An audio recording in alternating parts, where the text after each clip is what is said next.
Assalamualaikum warahmatullahi wabarakatuh.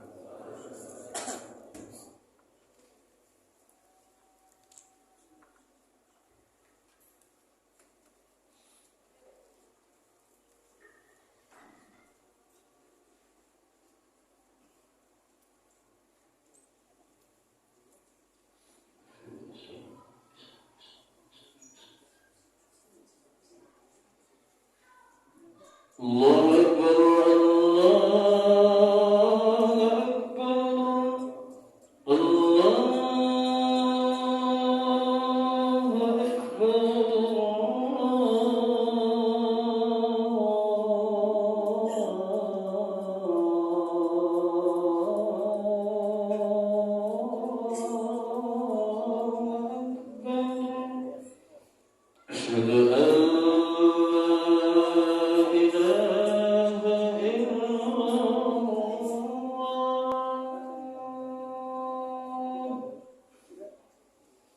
Asyhadu an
Alhamdulillahilladzi nahmaduhu wa nasta'inuhu wa nastaghfiruh wa na'udzu billahi min shururi anfusina min sayyiati a'malina may yahdihillahu fala mudilla lahu wa may yudlil fala hadiya lahu asyhadu an la ilaha illallah wa asyhadu anna Muhammadan 'abduhu wa rasuluhu la nabiyya ba'dah al-mab'uts rahmatan lil 'alamin.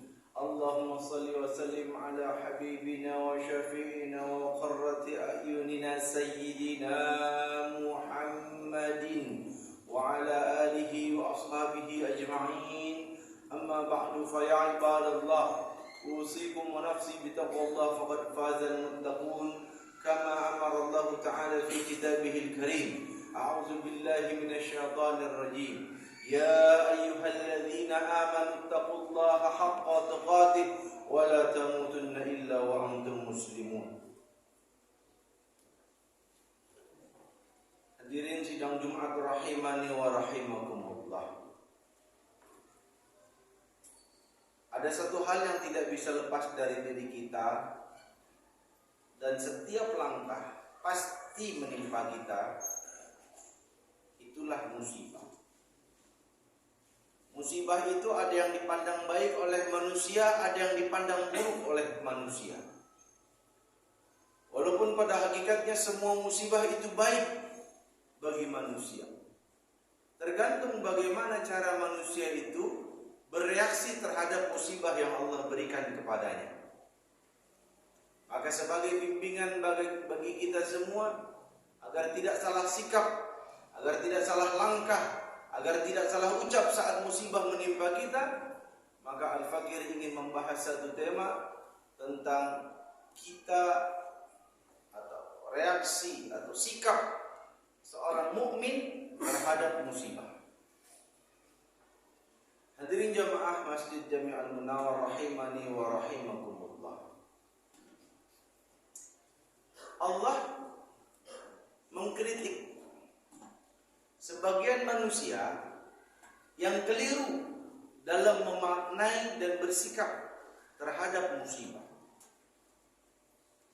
Yang pertama Allah jelaskan dalam surah Al-Fajr ayat ke-15 dan 16.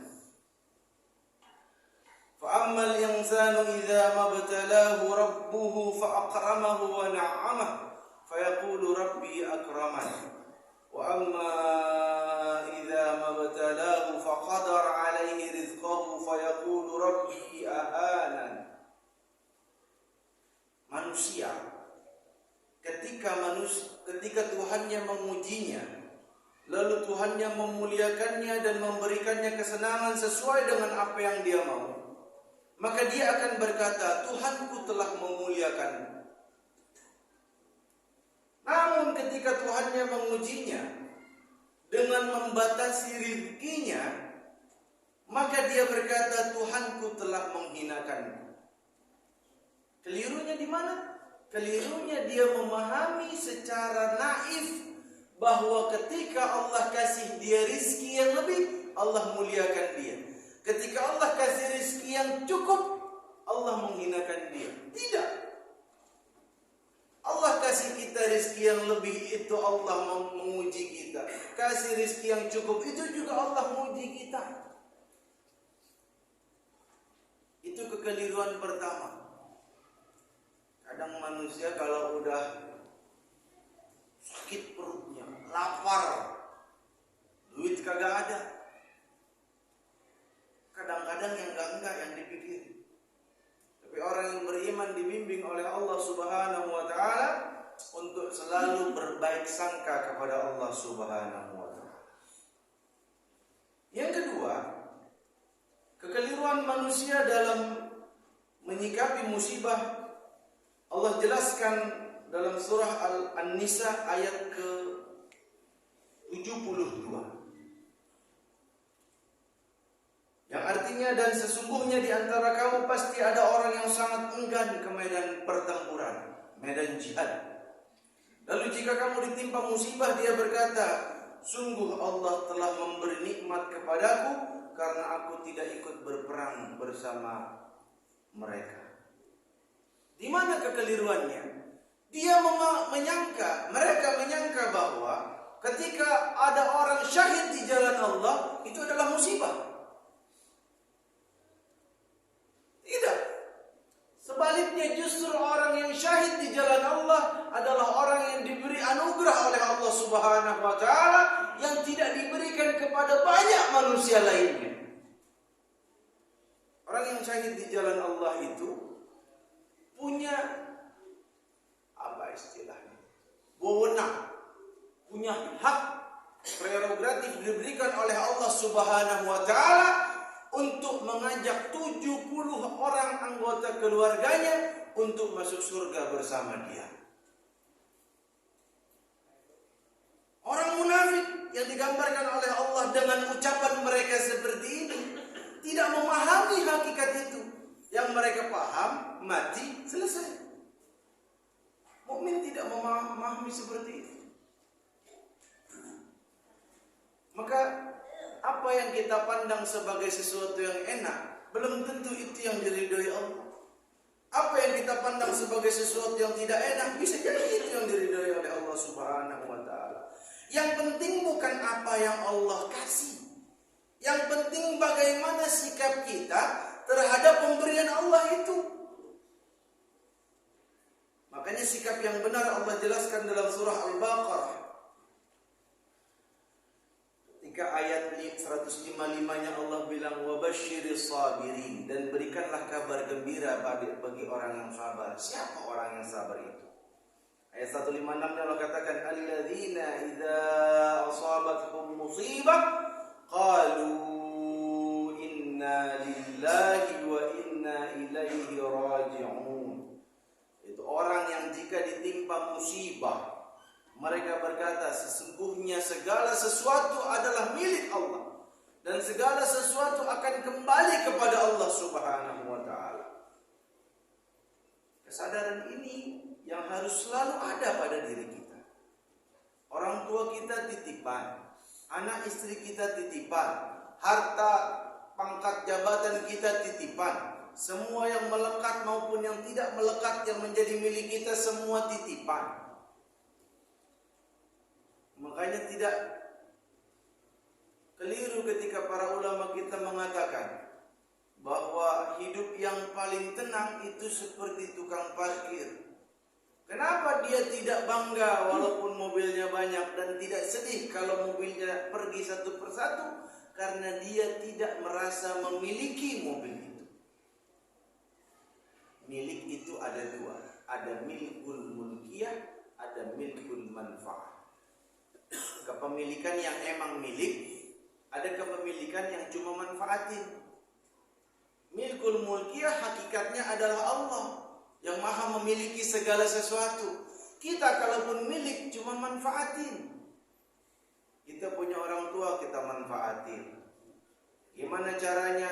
Kita berbuat baik sama orang tua, mudah-mudahan kita masuk surga karena perbuatan baik kita sama orang tua. Kita punya anak sama istri, manfaatin. Mudah-mudahan kita didik anak dan istri kita jadi wasilah kita menuju surganya Allah. Semua yang milik kita itu cuma milkul manfaat. Kapanpun Allah mau ngambil, suka-suka Allah. Ketika beneran diambil sama Allah, mau suka atau enggak suka, harus kita sabar. Maka sikap orang yang beriman terhadap ujian yang diberikan oleh Allah Subhanahu wa taala itu ada tiga. Yang pertama, dan ini adalah yang paling basic, enggak boleh enggak, setiap mukmin wajib. Apa itu? As-sabru, sabar. Ketika kita ditimpa ujian oleh Allah Subhanahu wa taala, paling basicnya sabar. Tadi ayatnya udah dibahas. Orang yang sabar itu ketika ditimpa musibah, ucap dia inna lillahi wa inna ilaihi raji'un. Mulutnya ngucap, hatinya sadar. Mulut, hati, tubuh sinkron semuanya. Makanya diharamkan oleh Allah dan diharamkan oleh Rasulnya ketika kita ditinggal mati orang yang kita cintai dari keluarga kita, nampar-nampar pipi, robek-robek kantong baju, robek baju, nggak boleh. Mata mungkin nggak bisa nahan, keluar air mata manusiawi. Bahkan Nabi Muhammad pun ditinggal mati orang yang dicintai, nangis. Yang diharamkan bukan nangis, tapi lebih dari itu, sifat merusak.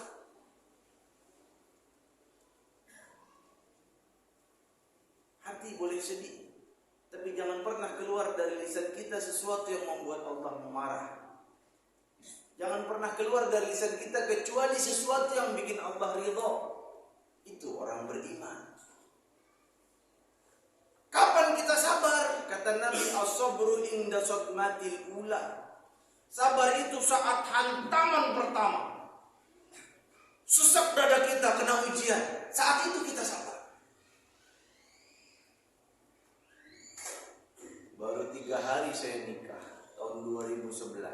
Lagi sholat subuh. Lagi manis-manisnya tuh suami istri. Baru nikah 3 hari. Sholat subuh di masjid. Bawa motor bonceng-boncengan. Pulang dari masjid, melihat di tempat parkiran kagak ada motor. Ya Allah, istri saya patah kakinya pakai tongkat 2. Masa iya saya biarin jalan dari masjid ke rumah? Saya gendong dari masjid ke rumah. Ya sabar, mau diapain? Mau marah-marah juga kagak ketahuan malingnya siapa? Sabar. Sambil terus baik sangka, oh mungkin Allah mau ganti dengan yang lebih baik. Gitu aja udah. Mau marah-marah sama siapa?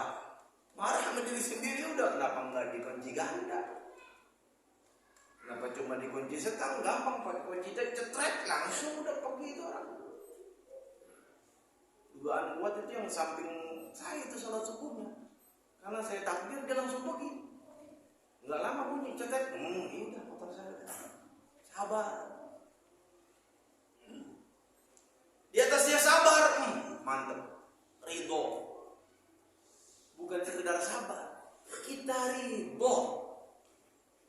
Jangan cuma baca doa, raditu billahi rabba wa bil islami dina wa bi muhammadin nabiyya wa rasula. Bagus baca doanya.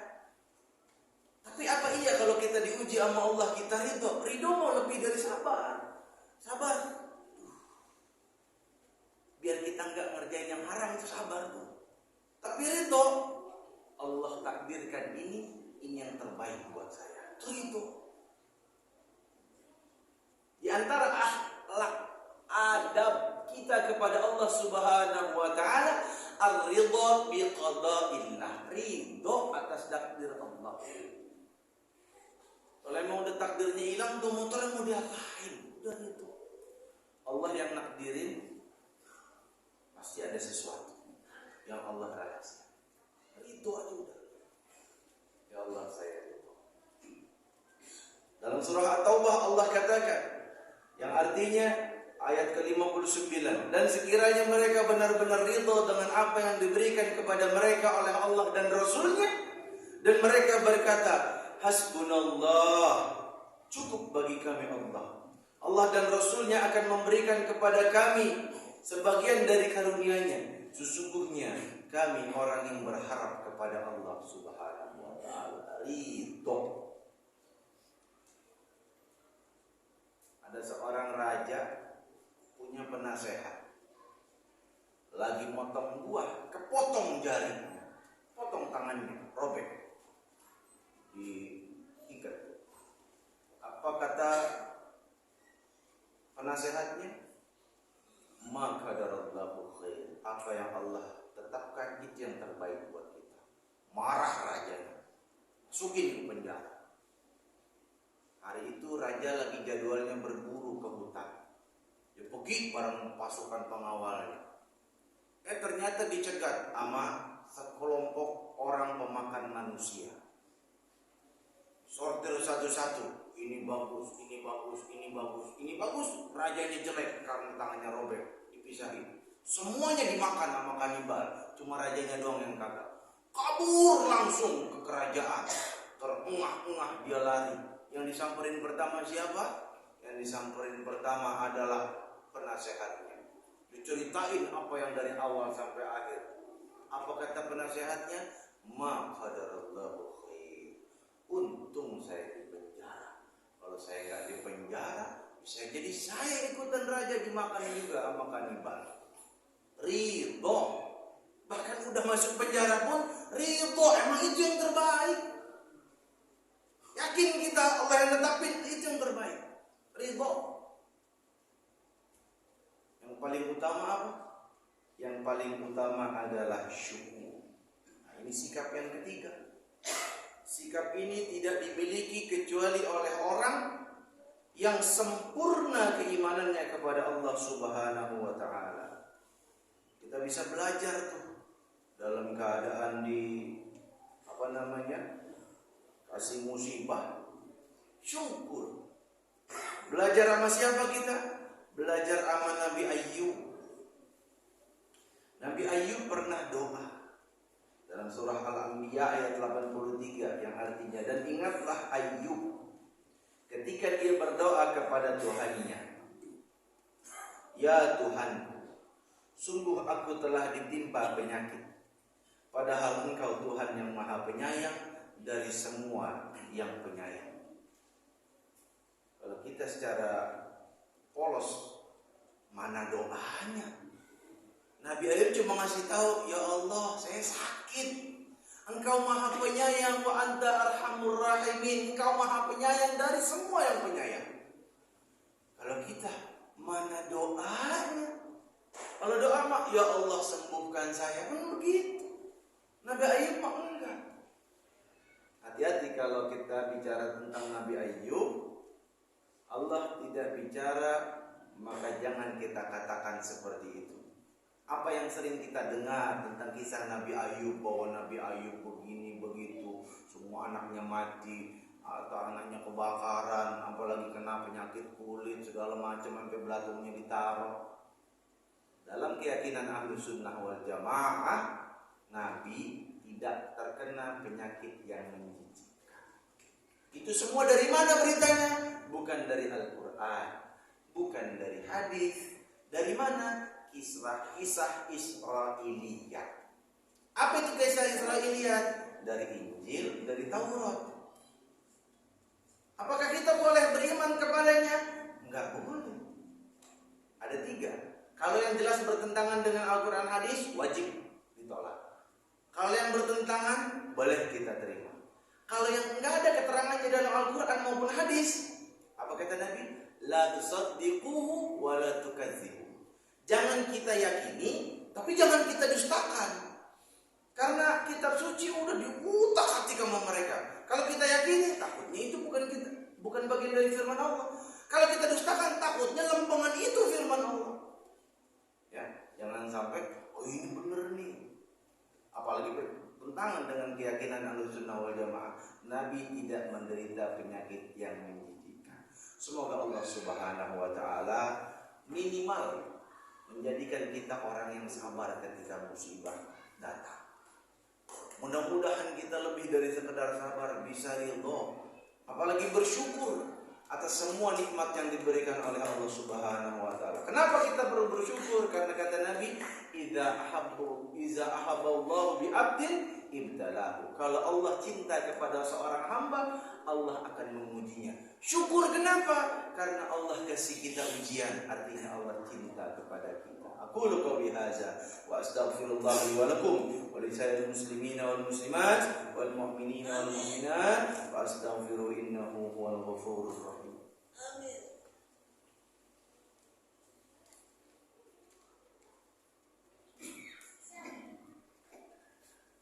Alhamdulillah alladzi arsala rasulahu bil huda wa dinil haqq yuzhirahu 'ala ad-dini kullihi wa kafa billahi shahida. Asyhadu an la ilaha illallah wa asyhadu anna Muhammadan 'abduhu wa rasuluhu la nabiyya ba'da al-mab'uts rahmatan lil 'alamin. Allahumma shalli wa sallim 'ala habibina wa syafi'ina wa qurrati a'yunina sayyidina Muhammadin wa ala alihi wa sahbihi ajma'in. Amma ba'du, fa ya ibadallah, usikum wa nafsi bi taqwallah faqad fazal muttaqun kama amara Allah ta'ala fi kitabihil karim. A'udzu billahi minasy syaithanir rajim. Ya ayyuhalladzina amanu taqullaha wa tanzur nafsum ma qaddamat lighad wattaqullaha innallaha khabirum bima ta'malun.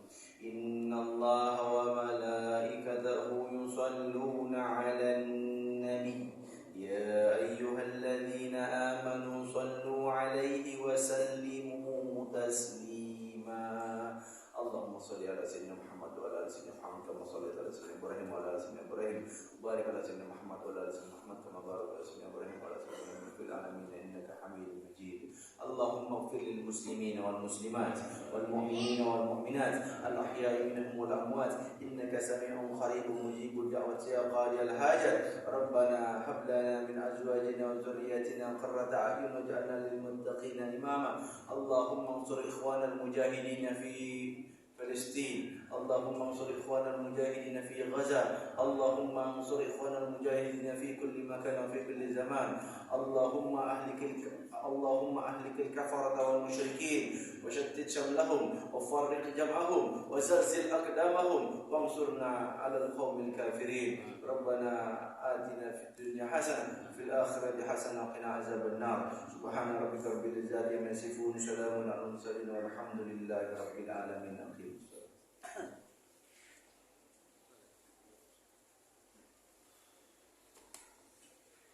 الله أكبر الله أكبر أشهد أن لا إله